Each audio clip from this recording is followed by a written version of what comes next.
Hi, so here we are in the Borders. Hello. Not Borders the bookshop of ancient memory, but the Borders, which is the southern part of Scotland that butts up against England.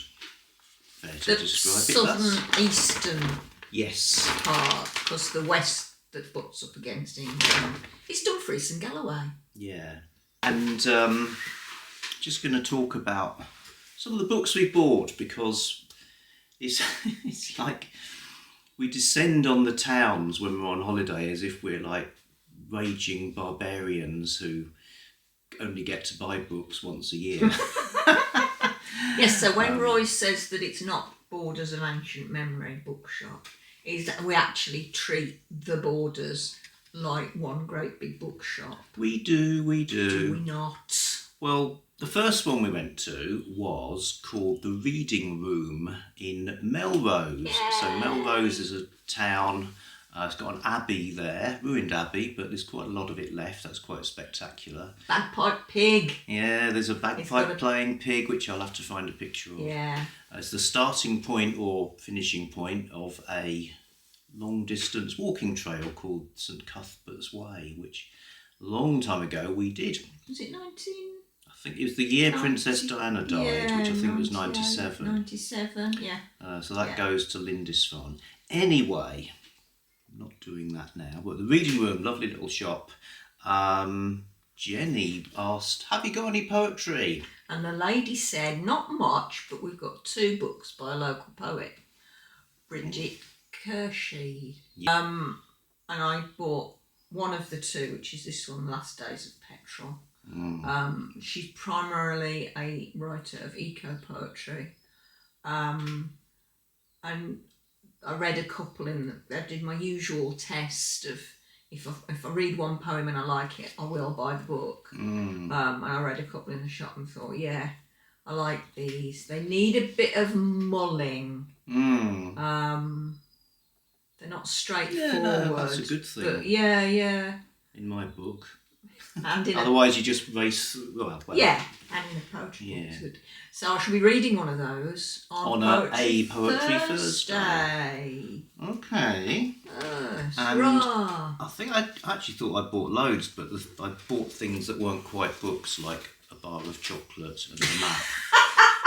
But I also got Scotland the Strange. Lovely cover. Weird Tales from Storied Lands. Now, I think MJ tipped me off about this when it was published. It comes from the British Library. It's not actually part of their Tales of the Weird series. And I think that's because those tend to be classics, tales, 19th century, early 20th, whereas these seem to have a lot more. There is some old stuff, but a lot of it's more modern. So, good. So, lots and lots of Scottish writers doing weird stuff. Brooding in the borderlands, where strange folklore, bizarre mythology and 20th century hauntings meet. Because this is an area of that sort of thing, isn't it? The Eildon Hills, which are above Melrose. Yeah. There's a famous legend about those. Thomas the Rhyme Man. Yeah. And it just generally feels that way. The Eildon Hills is a group of 3 hills that the Romans called Tremontium, which means 3 hills.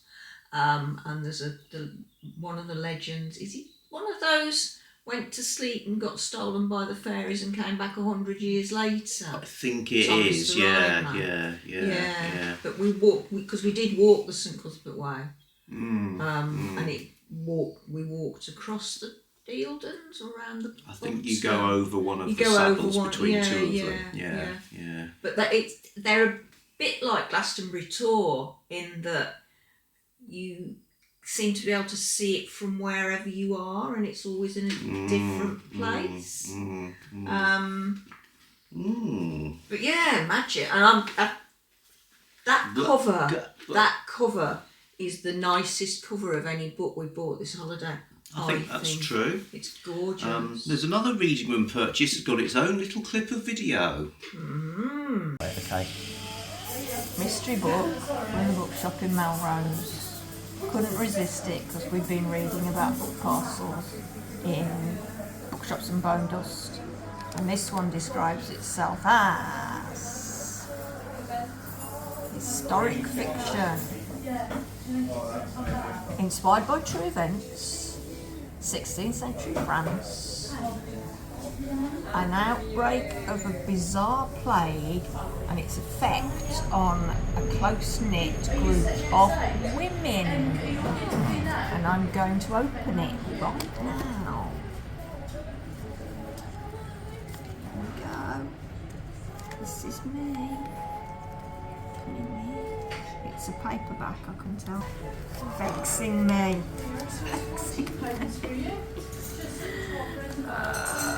We got this is sort of the penknife is deployed. That's Bob. Label. Douglas bookmark. Don't often buy physical books. So this is quite a novelty for me.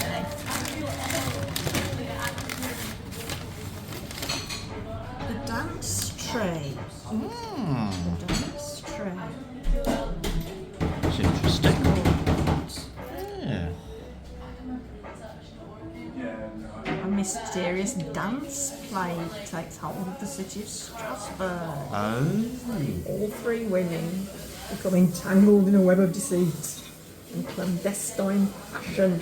Good Lord. That has them dancing to a dangerous tune. And we're back. And Jennie hasn't read this yet, but it's a lovely idea, the unwrapping a parcel, finding a random book. And this does look pretty good. It is The Dance Tree. Yeah.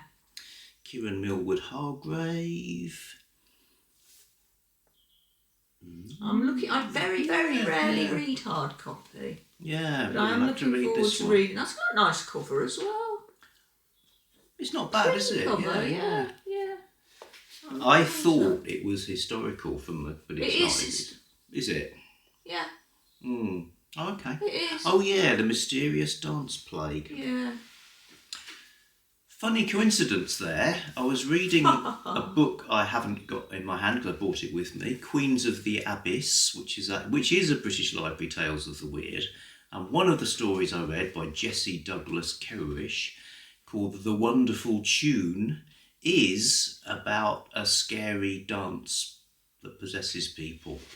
So it's one of those themes. Then I alone went to another shop in Melrose called the Bookworm, which is a secondhand shop.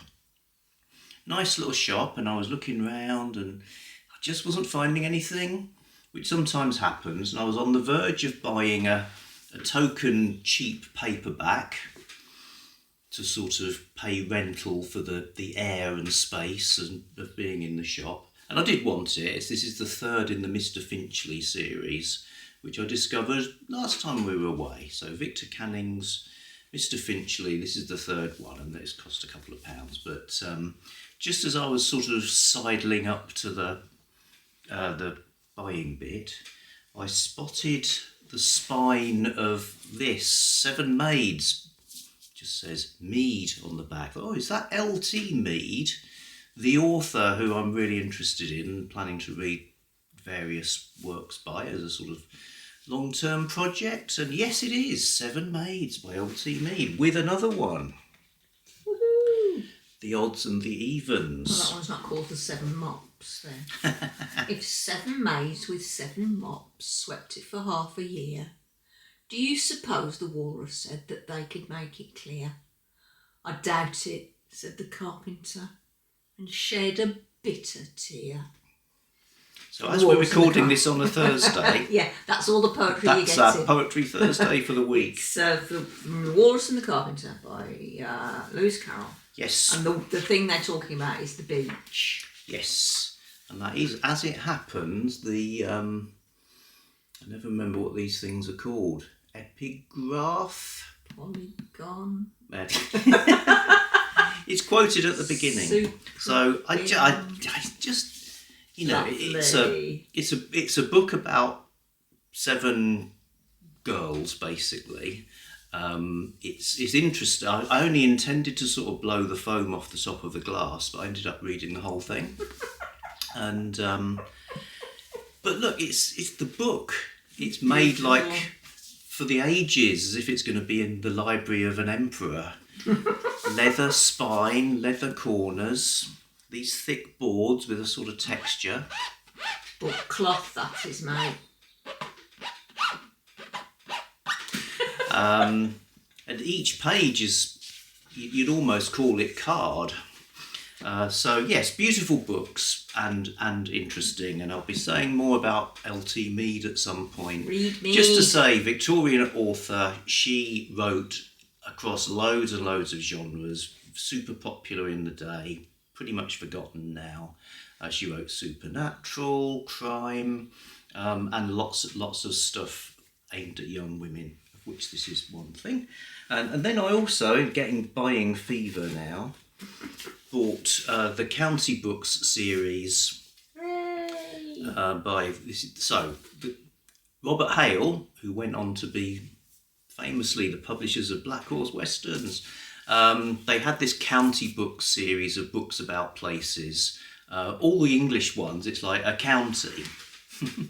But when they get outside of England, they tend to divide things up a bit differently. So this is northeast lowlands of Scotland.